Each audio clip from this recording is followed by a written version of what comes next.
Let me now speak for a moment about Daniel. I think Daniel provides us with a marvelous guide because Daniel was facing a situation much like ours.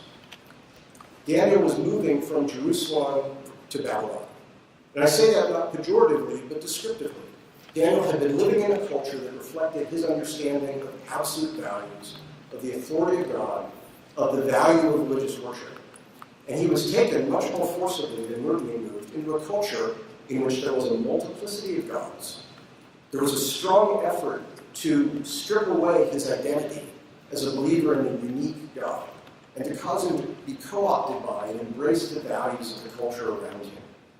If you look at a high level, there's an interesting dynamic going on. Absolutes in Babylonian culture were being relativized. And as absolutes became relativized, the one thing that became an absolute was the power of the state.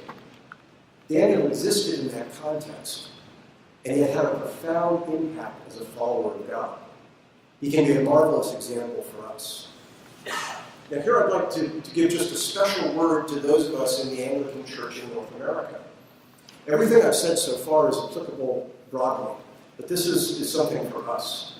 I believe that this church has been specially positioned and prepared, perhaps uniquely so, for just such a time as this.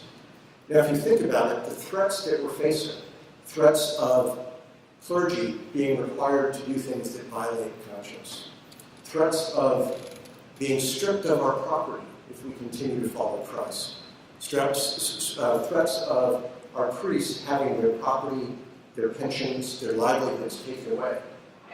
Those are all risks that we've faced before. You can go down the list of all of the problems that we're looking at, and you can check off most of them, if not all of them. And as I think about the threat of legal proceedings, my immediate thought has been there, done that. I'm not concerned that our clergy or our people will be daunted by those threats to sway from our devotion to the gospel of Jesus Christ. And so I would encourage us to see this moment in those terms. In addition, think about all we've heard this week. We have amazing relationships around the globe. And we embrace an understanding of marriage that has been embraced by most civilizations for thousands of years, and that is currently still embraced by most civilizations around the globe. In that sense, we represent a majority, a strong majority perspective. We have ecumenical relationships that we can make common cause with to contend for religious liberty. And I'll make a special note here. There's a unique feature of Anglicanism that we seem to have an interesting view of the Lord. To him be all the glory. Thank you.